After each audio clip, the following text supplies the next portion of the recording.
கர்த்தர் தாமே ஆரவாரத்தோடும் பிரதான தூதனுடைய சத்தத்தோடும் தேவ எக்காலத்தோடும் வானத்திலிருந்து இறங்கி வருவார். 1 தெசலோனிக்கேயர் 4:16 தென் துருவ பகுதிகளில் ஆராய்ச்சி பயணம் மேற்கொண்ட பிரிட்டிஷ் ஆராய்ச்சியாளர் சர் ஏர்னஸ்ட் ஷெக்கில்டன் என்பவர் தனது குழுவில் இருந்த சிலரை யானை தீவு என்ற ஒரு தீவிலே இறக்கிவிட்டுவிட்டு, நான் சீக்கிரம் வந்து உங்களை இவ்விடத்திலிருந்து அழைத்துச் செல்வேன் என்று சொல்லிச் சென்றார். அவர் மீண்டும் யானை தீவுக்கு சென்று அவர்களை அழைத்து வரலாம் என முயற்சித்த போது கடலில் மிகப்பெரிய பனிப்பாறைகள் வழியை மறித்தன. திடீரென ஒரு பெரிய பனிப்பாறை உடைந்தது. எனவே ஷாக்கில்டன் வந்த கப்பலுக்கு வழி கிடைத்தது. அவரும் ஒரு வழியாக யானை தீவுக்கு வந்து சேர்ந்தார். அங்கே அவருக்காக காத்திருந்த குழுவினர் மிக விரைவாக கப்பலில் ஏறிக்கொண்டனர். அந்த கப்பல் யானை தீவை விட்டு கடந்த அதே நொடியில் மீண்டும் அந்த பனிப்பாறைகள் ஒன்றோடு ஒன்று சேர்ந்து வழியை அடைத்தன.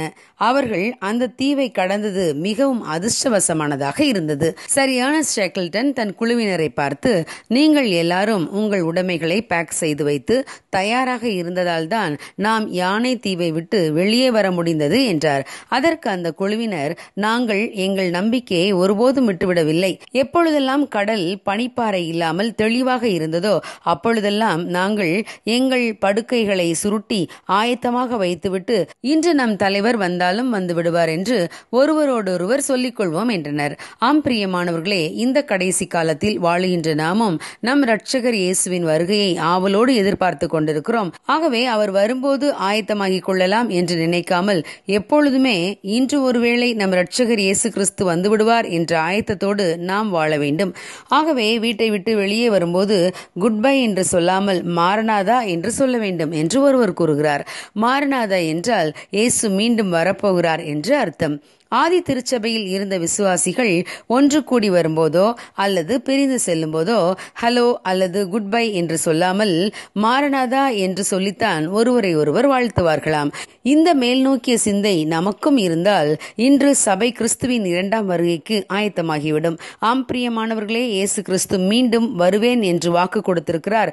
அவர் தாமதிக்கிறார் என்று சிலர் எண்ணுகிறபடி அவர் தமது வாக்குத்தத்தத்தை குறித்து தாமதமாயிராமல் ஒருவரும் கெட்டு போகாமல் எல்லாரும் மனம் திரும்ப வேண்டும் என்று விரும்பி நம்மேல் நீடிய பொறுமை உள்ளவராயிருக்கிறார் என்று 2 பேதுரு 3:9 வாசிக்கிறோம்.